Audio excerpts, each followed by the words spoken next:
दोस्तों, जम्मू कश्मीर और हरियाणा में होने वाले विधानसभा चुनावों से पहले कांग्रेस ज्यादा मजबूत और नरेंद्र मोदी पहले से ज्यादा लाचार नजर आ रहे हैं। बिल्कुल सही आप सुन रहे हैं, नरेंद्र मोदी लाचार नजर आ रहे हैं। उनकी पार्टी यहां परेशान नजर आ रही है।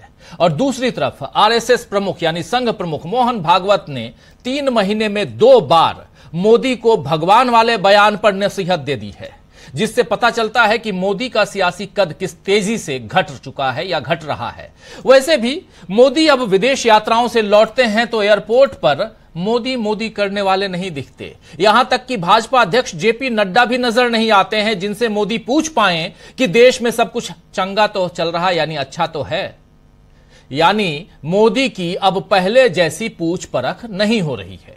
और वहीं राहुल गांधी का असर देश की राजनीति में बढ़ता जा रहा है और अब राहुल पहली बार नेता प्रतिपक्ष की हैसियत से अमेरिका दौरे पर गए हैं, तो इस दौरे को लेकर भी सबकी निगाहें टिकी हुई हैं, नजरें राहुल गांधी पर टिकी हुई हैं।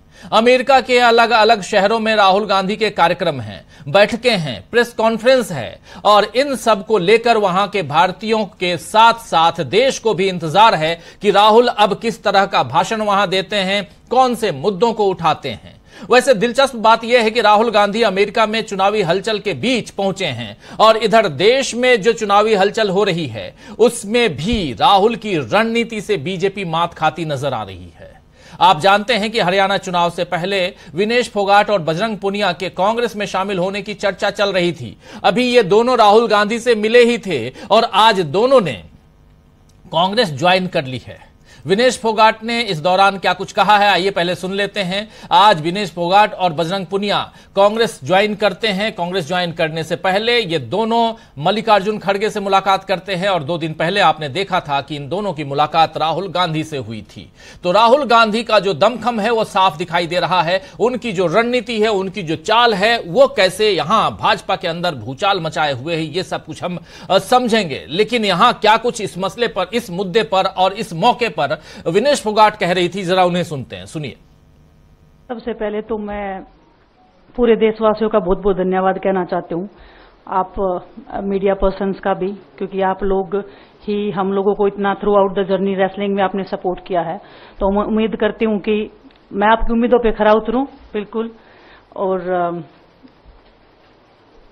कांग्रेस पार्टी का मैं बहुत बहुत धन्यवाद करती हूँ, क्योंकि जब बोलते हैं ना कि बुरे टाइम में पता लगता है कि अपना कौन है। जब हम रोड पे घसीटे जा रहे थे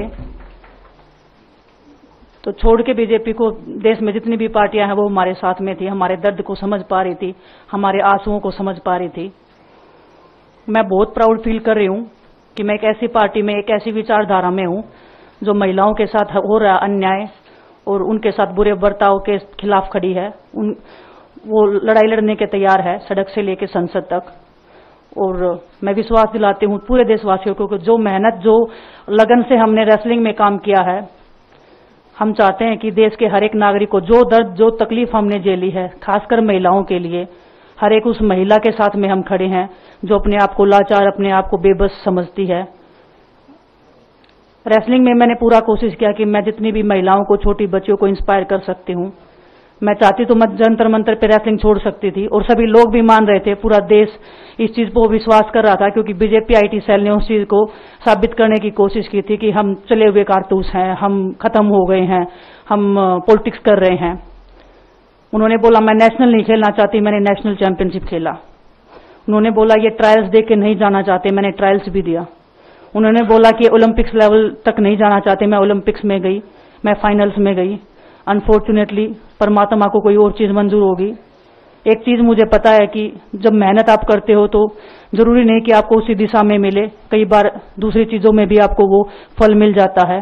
और परमात्मा ने मुझे मेरे देश के लोगों की सेवा करने का जो मौका दिया है, वो मैं मानती हूँ कि उससे बड़ा पुण्य का काम कोई नहीं हो सकता है। मेरे लिए बहुत प्राउड की बात है, बहुत एक मैं नई पारी की शुरुआत कर रही हूँ आज से। तो सुन रहे थे आप यहां विनेश फोगाट को। तो विनेश फोगाट और बजरंग पुनिया दोनों आज कांग्रेस पार्टी को आधिकारिक रूप से ज्वाइन कर लिया इन दोनों ने, और उसके बाद आप ये तस्वीरें आप देख रहे हैं। और विनेश फोगाट ने जो बातें कही हैं वो बहुत दूर तक जाएंगी, क्योंकि देश की महिलाओं और पहलवानों, खिलाड़ियों, इन लोगों के साथ जो बिहेव किया गया, जो व्यवहार हुआ, वो इस देश ने देखा है। अब सियासी तौर पर ये दोनों मैदान में हैं, क्या गुल खिलाते हैं आने वाला वक्त बताएगा। वहीं दूसरी तरफ दिल्ली में सीमापुरी के विधायक राजेंद्र पाल गौतम भी आज कांग्रेस में आ गए हैं। क्या कुछ कहा है इस मौके पर राजेंद्र पाल गौतम ने, आइए जरा पहले सुन लेते हैं, फिर चर्चा को आगे बढ़ाएंगे। सुनिए जरा। साथियों, जैसा कि आप जानते हैं कि दिल्ली की सरकार में मंत्री रहते हुए जय भीम मुख्यमंत्री प्रतिभा विकास योजना जैसी योजना हमने बनाई। लोग सीवर में मर जाया करते हैं, कोई सरकार केयर नहीं कर रही है, लेकिन पहली बार मैकेनाइज तरीके से 200 सीवर मशीनें लाके सीवर में उतरना बैन करके सीवर में होने वाली मौतों को दिल्ली में रोका, और एक देश के सामने एग्जाम्पल पेश किया कि जो लोग इंसान के मल में उतरते हैं वो भी इंसान है, उनकी जान की कीमत होनी चाहिए। लेकिन अनफॉर्चुनेटली पूरे देश के अंदर हम देख रहे हैं जाति और धर्म के नाम पे लगातार उन्माद पिछले लगभग 10 सालों में बहुत ज्यादा बढ़ गया है। जगह जगह दंगे हो रहे हैं और दलित लोगों के साथ, विशेष रूप से अनुसूचित जाति, जनजाति, पिछड़े वर्ग और माइनॉरिटीज के साथ चुन चुन के उनका जाति धर्म देख के जो उत्पीड़न किया जा रहा है, ऐसे में जो राहुल जी ने एक नारा दिया भारत जोड़ो यात्रा के तहत कि मैं नफरत के बाजार में मोहब्बत की दुकान खोलने आया हूं, उस नारे ने दिल को छू लिया। और उन्होंने जो कहा कि संविधान की रक्षा करनी है और देश में सामाजिक न्याय को आगे बढ़ाते हुए सभी वर्गों को उनके जनसंख्या के हिसाब से हिस्सेदारी, भागीदारी मिलनी चाहिए, उस बात ने प्रेरित किया कि इसी बात की तो लड़ाई फूले, साहू, अंबेडकर, पेरियार, डॉक्टर बाबा साहब अंबेडकर जी ने लड़ी है पूरे जीवन।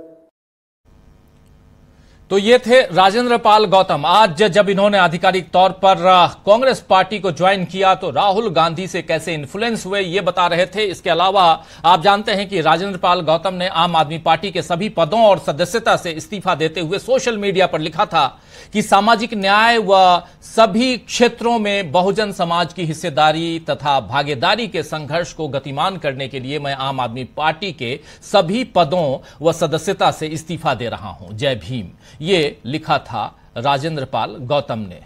तो इस तरह कांग्रेस के हाथ को आज नई मजबूती हासिल हुई है। इन तीन बड़े नामों ने आज जिस तरह कांग्रेस का हाथ थामा है, उससे पता चलता है कि राहुल गांधी की सियासत बिल्कुल सही ट्रैक पर है।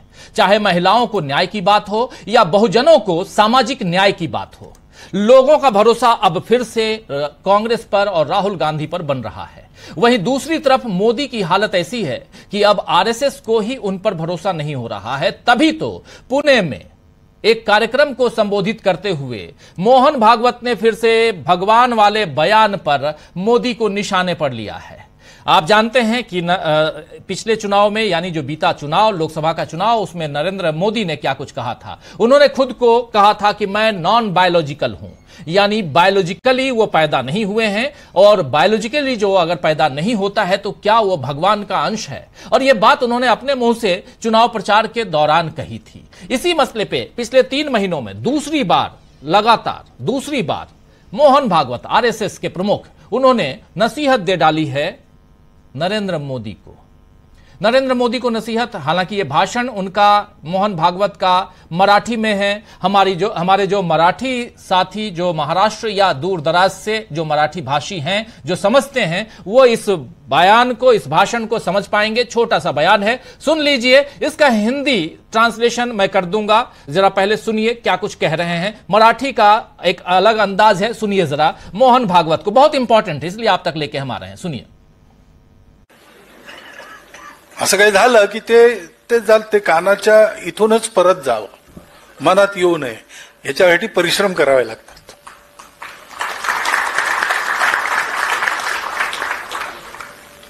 ते त्याच्यापासून वाचलं पाहिजे